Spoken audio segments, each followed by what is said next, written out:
चाचा, ये गांव तो बड़ा सुंदर है, कहीं कोई कचरा ही नहीं दिखाई दे रहा। कैसे दिखेगा बेटा, हमारे गांव में कचरे का निपटारा एकदम सही तरीके से जो किया जाता है। जी, क्या कहा आपने?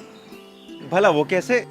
2014 में स्वच्छ भारत अभियान आरंभ हुआ, जिससे देश के सभी गांवों को खुले में शौच से मुक्त होने यानी ODF होने का गौरव प्राप्त हुआ। अब अगले चरण में ODF प्लस और संपूर्ण स्वच्छता के लक्ष्य को हासिल करना है। ODF प्लस के अंतर्गत विशेष बल ODF स्थायित्व एवं ठोस और तरल कचरा प्रबंधन पर दिया गया है। अच्छा, तो फिर इस गांव में कचरे के निपटान के लिए क्या-क्या कदम उठाए गए हैं? देखो, हमारे घरों की रसोई, पशुशाला, खेत और बाग बगीचे वगैरह से बहुत सारी बेकार चीजें निकलती हैं, जो सामान्यतः गीले कचरे की श्रेणी में आती हैं। इसे हम लोग जैविक कचरा कहते हैं, जिसे हम लोग गलाकर खाद बनाते हैं। फिर हम उसी खाद से बने कंपोस्ट को खेतों में डालते हैं और खेत को और ज्यादा उपजाऊ बनाते हैं। लेकिन अगर इस तरह के जैविक कचरे की मात्रा अधिक हो, जैसे कि हमारे गांव में है, तो उसके निपटारे के लिए हम लोग सामुदायिक स्तर पर सॉलिड वेस्ट प्रोसेसिंग यूनिट बनाते हैं। इस यूनिट पर सबसे पहले गांव भर से इकट्ठा किए गए कचरे की छँटाई की जाती है। उसमें से गीला और सूखे कचरे को अलग अलग किया जाता है। जैविक कचरे से कंपोस्ट बनाया जाता है। अब चूंकि इसे हम गांव वाले सामुदायिक स्तर पर करते हैं, इसलिए इसे कम्युनिटी कंपोस्टिंग भी कहते हैं।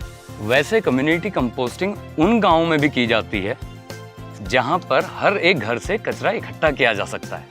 हमारे देश के गांवों से रोजाना बहुत बड़े पैमाने पर जैविक कचरा निकलता है और हमारी सरकार इस कचरे के सही निपटारे को बढ़ावा देने के लिए हमेशा आगे रहती है।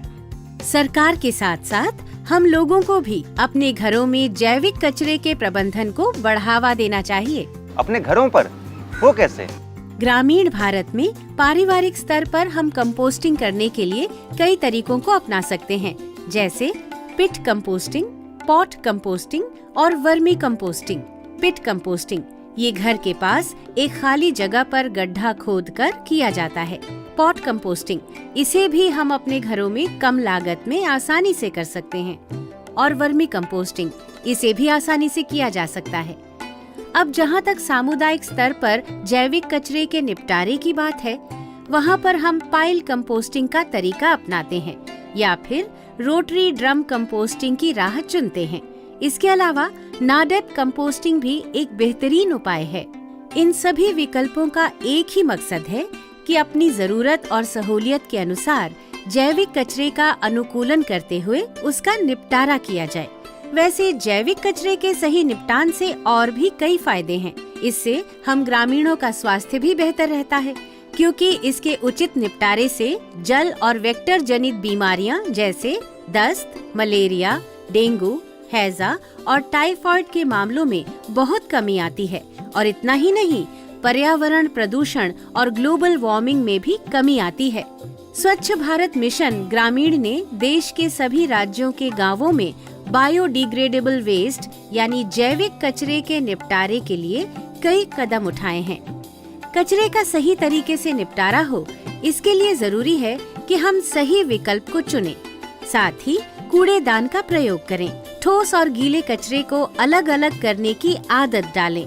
प्लास्टिक कचरे को कबाड़ी के पास और जैविक कचरे को कंपोस्ट पिट में डालें। इसमें से अगर आपको कचरे के निपटारे से संबंधित किसी भी तरीके के बारे में अधिक विस्तार से जानना हो, तो आप अपने ग्राम पंचायत से संपर्क कर सकते हैं।